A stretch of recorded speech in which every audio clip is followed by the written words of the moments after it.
गर्दन का दर्द पट्ठों के सख्त होने की वजह से। तो अपर ट्रेपीजियस एक ऐसा मसल है जिसकी सख्त होने की वजह से गर्दन में अकड़ाव हो सकता है और दर्द हो सकता है। आपने अपर ट्रेपीजियस या इस वाले पट्टे को जो कि शोल्डर के ऊपर है और गर्दन में है, इसको कैसे रिलैक्स करना है। आपने सबसे पहले ये करना है, इस पट्टे को ऐसे होल्ड करना है दोनों हाथों के साथ और 10 सेकंड तक इस पोजीशन को होल्ड करना है।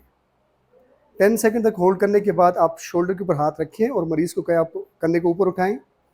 10 सेकंड तक यहाँ पर होल्ड करें, फिर रिलैक्स, फिर मेरे हाथ पे जोर दें सर के साथ, 10 सेकंड तक होल्ड करें, फिर रिलैक्स। 10 मरतबा यहाँ पर और 10 मरतबा यहाँ पर होल्ड रिलैक्स करवाना है।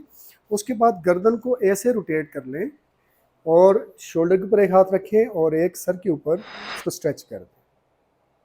10 सेकंड तक इस पोजीशन को होल्ड करें। 10 मरतबा इस प्रोसीजर को रिपीट करें तो अपर ट्रेपीजियस मसल स्पाज्म, सख्ती, स्टिफनेस